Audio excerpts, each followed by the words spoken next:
Ada for ending an 8-year friendship after my cameras recorded her in my home when I was out of town. Backstory, my friend and I met when I was her hairstylist. Then we realized that we only lived about 6 blocks apart. Due to the proximity, we became very close and she would stop by 3 or more times a week.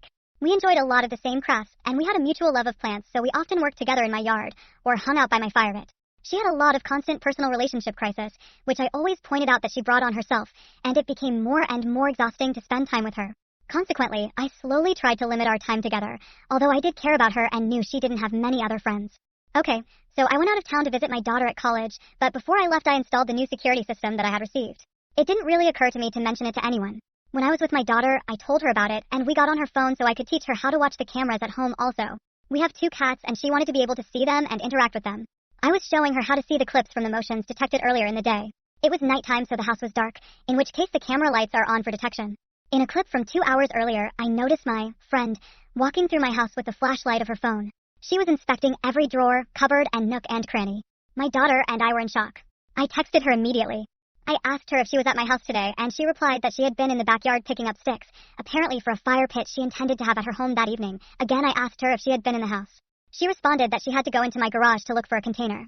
I then told her I had security cameras now. She laughed and asked why I was asking her if she was there because I had obviously seen her already in the backyard. She had no clue that I had also installed them in the house. So I sent her a screenshot and asked her if she knew who that person might be in my house with a flashlight. She waited a few minutes to respond and then said, "Oh yeah, your cat got out." I asked her how my cat would get out if nobody was in the house and she responded, "I'm so sorry. I forgot that I was looking in your house for some gel pens because I needed to do artwork." I reminded her that she had just bought 100 of them the previous week. At this point, I was really getting pissed. I told her that I was freaked out that I saw her sneaking around my house with the flashlight and that made me uncomfortable. She just kept laughing it off, and then when she realized I really was upset, she changed her tune to one of remorse and said she just needed to find something to do because she was upset with her boyfriend. I told her that I didn't think I could spend time with her anymore because I had spent years trying to teach her about boundaries and our friendship was beginning to exhausting me. So I was telling the story to the guy that rents my basement and he said that she is at my house every time I'm out of town. He was used to seeing her around, so he thought maybe I had asked her to do something there.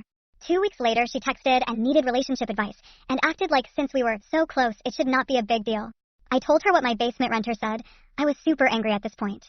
She became very offended and said it was nobody else's business and I should not have told anybody about it. I told her our friendship was definitely over and to not contact me again. I told her that I was removing myself from toxic people.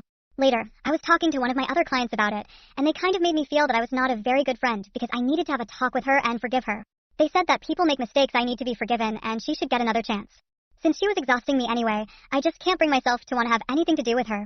Ida? P.S. She did not have a key. I did not always lock my back garage door. Lesson learned.